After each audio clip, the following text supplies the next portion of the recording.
speaker, Monique Jeremiah. Unleashing. How did we meet, Monique?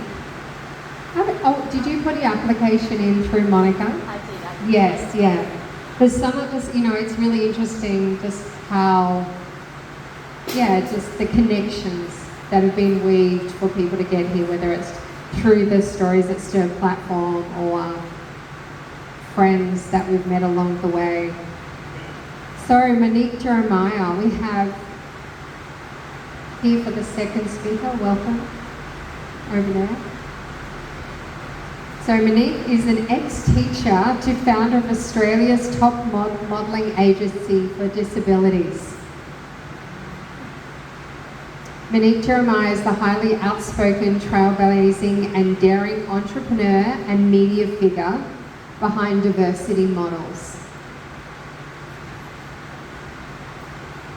As leader of the most innovative and groundbreaking agency for disabilities, multicultural, mature age and curve models, Monique broke all the rules in the modelling industry. Unapologetically, she leads the country's very first NDIS registered provider modelling agency and proudly creates the freedom pathway for unique and diverse models to enter the industry. What a great initiative.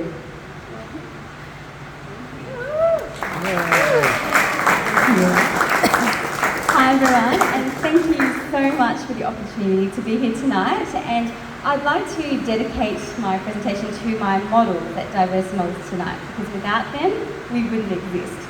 So my topic for tonight is unleashing the unleashed in the concept of freedom, because to get to where I am today as the founder of Australia's very first modelling agency dedicated to people with disabilities was one hell of a journey. And I did it from my own experience of actually having to crack the mould as a model. So I'll wind you back to sort of how I started and I guess the challenges that I had to overcome as a person entering the modelling industry. So can you imagine when you're a young girl and most girls, they either want to be a model or a singer or an actor, all the, airy-fairy kind of careers that we see. I was always told, get a real job. Forget the creative side of you and just fit in this little box and get a real job. And that's obviously part of my cultural upbringing, and it's expected. So I decided, okay, I can't be a model. So as I was growing up, I dedicated my life to being an academic. So I was that kid at school that, always tried to get the best grades. I was a square, absolute square. I didn't have any friends because all I cared about was getting good grades. But inside of me, I always wanted to be a model, and I always wanted to be a fashion designer. It was like that little burning passion inside of me because I knew I was different. I always knew it. There was something about me that kept me away from other kids. I couldn't connect to them, I couldn't relate to them, and I still was in this little box. And as I grew up, I was a tomboy. I basically put aside my dream of being a model because I just didn't fit in. I didn't fit in there. But it was okay. I grew up on my own. So I was that girl that would be playing netball on the courts with short hair. I used to have a boy's haircut, and so no one knew this little secret that I had, that I always wanted to become a model.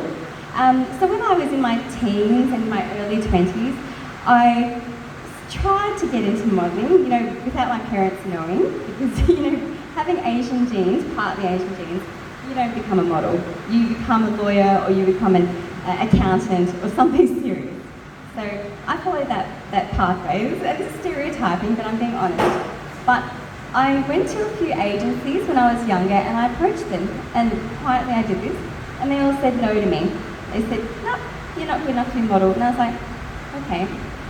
When I hit my 20s, I entered Miss Gold Coast competition, and that was the first time I'd ever stepped on the stage with other models, but I didn't win. I didn't win because I wasn't model material. And then when I was what was it?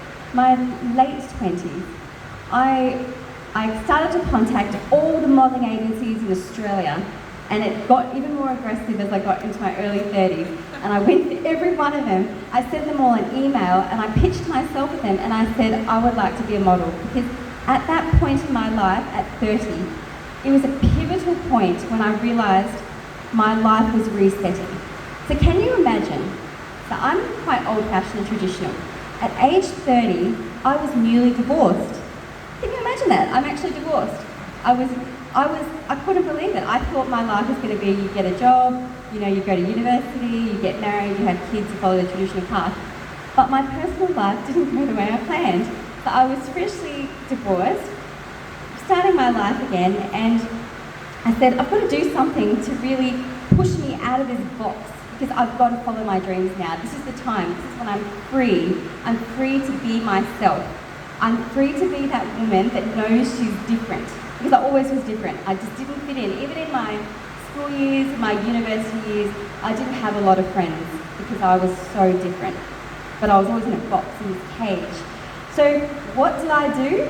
Well, me being the entrepreneurial person, so I'm a little bit crazy. Entrepreneurs have that little bit of craziness inside. Yeah. Who else in here is an entrepreneur? Put your hand up. Right, so you all know what I'm talking about. So my little bit of craziness when I was freshly divorced at 30 was I was going to enter a beauty pageant again. But this time, I wasn't going to go at the community level. I wasn't going to go at the state level. I wasn't going to go at the Australian level. I was going to go international. And I did. So, yeah. So that's what I did. I entered the Miss Power Woman competition, which was in America. So I first had to win the Australian title to make sure that I could claim that. Then I went overseas and I went on a TV show and I competed against 30 absolutely brilliant giraffes. So they were all very tall, skinny, underfed, but they were beautiful girls. They were beautiful, I have to say. A lot of them had brains, they had modelling experience. They were absolutely at the top of their game. And here I was, this short, curvy, because, you know, I like my bread and my pasta and my croissants. You know, I love food, I love food. So I entered this pageant with my curves, with my lack of height, because I'm only 5'1", so I am a short ass. I'm not going to lie, you can see that. I'm also very multicultural, so I was everything that was not a model. Plus, I'm also the girl that you would see who never wears bikinis. So I'm that very conservative person. If you ever see me, I will be in probably a rashi, a long sleeve rashi, you know, covering up. And even now, down to my knee-length dress. So I entered this beauty pageant. I had to wear bikinis for the first time in my life. Imagine me walking up on stage in front of the cameras, in front of America. You know, everything you can't hide. So I couldn't hide my curves. I was literally out there. But this was me, and this was the chance that I was about to unleash myself and say, right, this is the start of my modelling career. I'm going all in. You're either all in or you go home. And that's my mentality as a model. So, and I do that in business too. It's the same mentality, all in or nothing. So I went into the pageant and I got runner-up internationally. So second place in, yeah. Thank you. So that was such a daring thing I did. But that experience, that decision I made to come out of my box, come out of my safe zone, come out of being a bit of a tomboy, you know, because I never used to wear dresses. I tell you what, I used to always run around in jeans, very, I guess, masculine dress. Now I'm always wearing high heels and dresses because I am now my real feminine side, and still very traditional. And that was what triggered it. That triggered my desire to go full blown as a model. So, you know, I was a teacher, as you know, so for 13 years, you know, I relied on my mental and intellect to get ahead in life, and I'm fine. I think that worked at the time. I've been in business for a long time as well, so diversity models is not my first business. Diversity models is my passion business. But now I apply both things. I apply looks because you have to, this is the modelling industry, but also intellect. So unleashing step by step of where I position myself. In my 30s, I modelled for a hobby on the side because teaching is quite stressful. Is anyone a teacher in the room? Yep, so you know what it's like. It's mentally draining, it's a tough job. I have a lot of respect for teachers. So I was modelling because it was a bit of fun, you know, a bit of bit of a side hustle. The side hustle became a part-time job. Eventually, it became my full-time job. And I realised how much I loved modelling. So I traded in teaching to become a full-time model. And can you imagine when you're in your 30s and you go to every single modelling agency in Australia, you reach out to them and they all say no to you. You're not good enough to be a model after you've just won an international pageant second place. So I went through this rejection big time because no one could see over those early years. So now I'm 38, so it's been 8 years that I've been modelling. Everyone saw me as that model that couldn't ever make it because I'm not the ideal, typical model back in the day. But I fought for that, I fought against it. Every agency kept saying no, or they ignored me, I remember when COVID came, I thought, right, so that was 2020, so it's about 4 years ago. I finally got one agency to say yes to me. Finally, I put up a fight, but I got through. But even then, I was tucked away to the side. And I got 1 or 2 gigs in a whole year that I was with that agency because I just wasn't considered marketable. And I remember one of the gigs they gave me is I was on a Latin boat cruise. It was a charity event.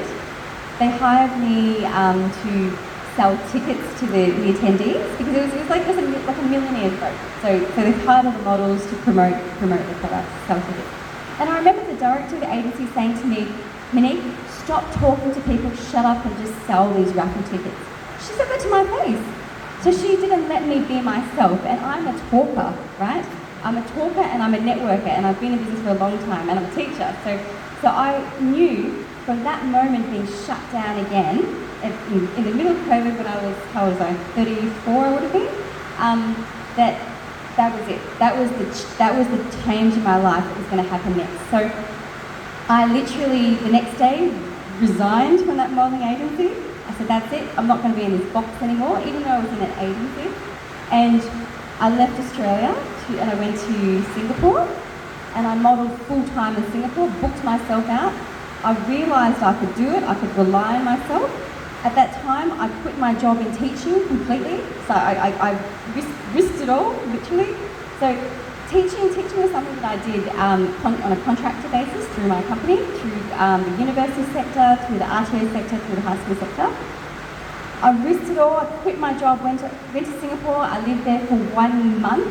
That's all it took for me to test myself. And I basically came back and I started Diversity Models immediately. And that was it. And that was, by the time it happened, that was July 2022. Had no business plan whatsoever. And I started it. How did I start it? I started marketing to my friends on Facebook. I said, does anyone want to be a model with my agency? and I started hustling like a businesswoman, that model that's got a brain, but she's also got the looks to match. And it was the first time I really used my looks and the intellect together. And I realised now I am myself. Now I am unleashing the unleashed. Because this whole time I had to hide a bit of myself because I wasn't accepted. I was so different. Stood out, but no one accepted me for who I was. So that's how Diversity Model started. People were asking me, funnily enough, do you run a modelling agency before I'd even started it? Because I was booked so heavily in the lead up that I realised, okay, if I can break that mould and go from a teacher to a full-time model, and not many people can do that, right? To create a creative business that's full-time, that's profitable, that you love with passion. So that's why I love Diversity Models, because now I take models who are multicultural, mature age, have a disability, or they've got curves, and I push them into the limelight, and I give them a chance that they never would have had from these other agencies, because no one cared about diversity. It was something that wasn't considered. And disabilities, I can tell you, when I first decided to step into the disability ring, no one could comprehend disabilities and modelling. Like, are you guys kind of confused? That you think, how does that match? Some of you will actually understand it, but for the most part, no one could accept that disabilities and modelling could coexist together. So that's how it happened. But I broke the mould. I said, right, if I can break me in multicultural models, curve models, and mature age models, and when I say mature age, I mean 35 plus, because we're considered mature. We're considered mature. Because I'm not a teenager, right? I don't have a teenager's body, so that's true. I book mature age models all the time now, like 50s, 60s. That's also considered mature. 65 plus. Yeah, 100%. In fact, we're going through a recruitment run. I need more mature age models. But yeah, disabilities. So that's my passion. So I would say about 70% of our business now is disabilities.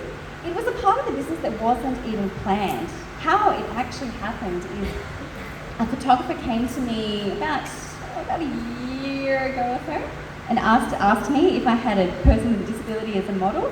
I said no. And I realised, hang on a second, if I have a company called Diversity Models and I don't have one person with a disability, that's an issue. And that's how it happened.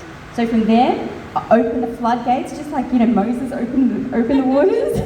I did it, and I said, right, we're going all the way down the path. So I went through the registration process, the NDIS, and that is like a gauntlet to get through, especially if you're a modelling agency, because we're not clinical. We're not a clinical business, we're a creative business cracking into the disability market. But I've done it, and we've got now over 100 models in across Australia. We operate nationally, and it's the most rewarding business venture I've ever done. This is like my lifetime business that I love, and I love my models because they are so fun to work with. They are so appreciative. There's no egos as well, and that's one of my rules: no egos. And basically, I have unleashed people who were always stuck in a box because they never thought they could be a model. And same with the other 3 areas of our agency: multicultural, mature age, and curves. All of them thought they couldn't model, but when they joined Diversity Models, they are unleashed, and that's why I am unleashing the unleashed. So thank you so much.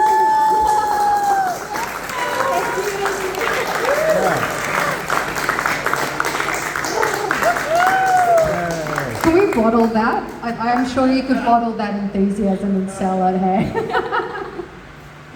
Amazing story. Thank you so much. I just love hearing your tenacity and the inclusivity. We need more of this. Who's signing up tonight?